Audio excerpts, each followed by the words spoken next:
的就你们这帮狗专家，吃老百姓喝老百姓，专门研究老百姓。用郭德纲老师说那句话就特别在理，他妈冤枉你的人比你都知道你有多冤枉，是不是？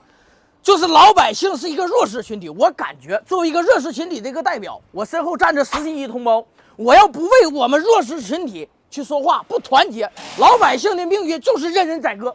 我不知道现在的天到底怎么了，原先的天是蓝的，现在乌云密布，我不知道到底是多大的保护伞能遮住老百姓，老百姓敢怒而不敢言。咱就说我干电动车的，就各行各业，我有一个算一个。电动车厂家出厂的时候，他知道这个东西他不合格，他为什么他还要生产？是不是？他也知道帽子叔叔会查，那他为什么还能有这个认证呢？就这个东西，你告诉我这个东西到底是怎么来的？你就看这个小铁片，就这个东西上路，它真的有安全性吗？这玩意儿一旦就是发生事故了，有没有生还的可能？是不是？这就是咱们的质量吗？包括咱们各种转基因的食品食品安全，学校门口都是从炸鸡柳到炸汉堡，用的都是起酥油，俗称棕榈油。你们看一下这个玩意儿对心脑血管到底有没有伤害？是不是？为什么医院人满为患，这么多得病的没人去处理，从根本上就解决不了这个问题？是不是？你好比这个电动车，你让我们老百姓换新国标，他就换新国标；你说老国标淘汰就老国标淘汰。就这个车，它怎么能上路的？中间到底有了多少的好处？可能成本就几百块钱，但是到老百姓手里头，就泡沫就膨胀了，变2000多甚至3000多，但是呢，它就能给你做出来这质量。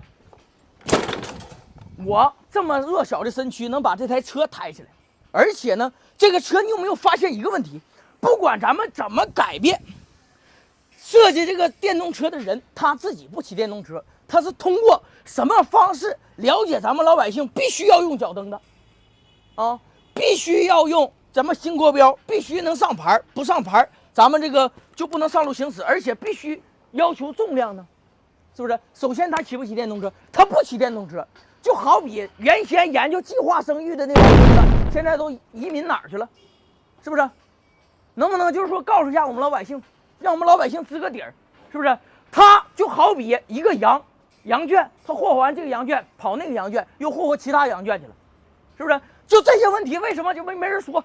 咱说这电动车，就这车我说句心里话，1年变形，2年坏，3年4年就淘汰，是不是？为什么？因为现在你用的所有的东西，它都减配。你看，比如说这个重量，是不是？包括最重要的一点就是现在一到冬天换季的时候，你的电池就不耐用，就爬坡无力，宣扬里程减短呐。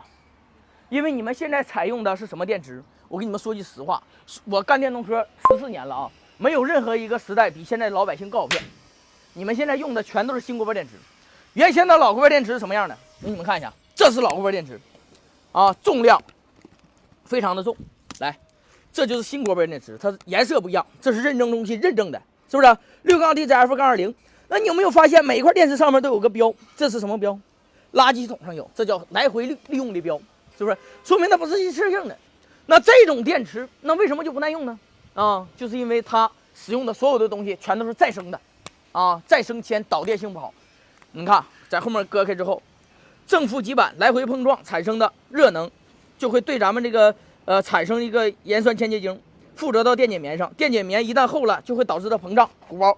你的导电性不好，电池就会发热发烫。一旦发热发烫了就像这种情况，就报废了。说白了。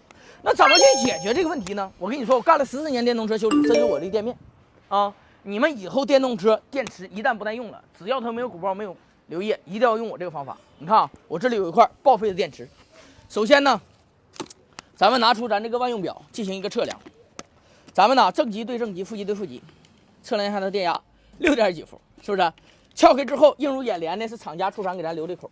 那么呢，咱们也一定要加真正的1:1的电池液。是不是？给它倒出来，你看这颜色嘎嘎纯正，每个孔都要加，适合于咱们家里头各种电池。咱们家里铅酸电池、免维护电池、干电池、水电池、黑金电池、摩托车、汽车的启动机电池。加完之后按理说要静止18小时，但是今天由于视频的原因咱们现场测量，正极对着正极，负极对负极，是不是？全程视频无剪辑无滤镜，你看直接达到9点几伏，还在持续上升。你看这就是好东西。你以后你家电动车出现了爬坡无力、续航里程减短，不要上修理店花大100块钱评，你就把这玩意儿家里头，你家电池就焕然一新。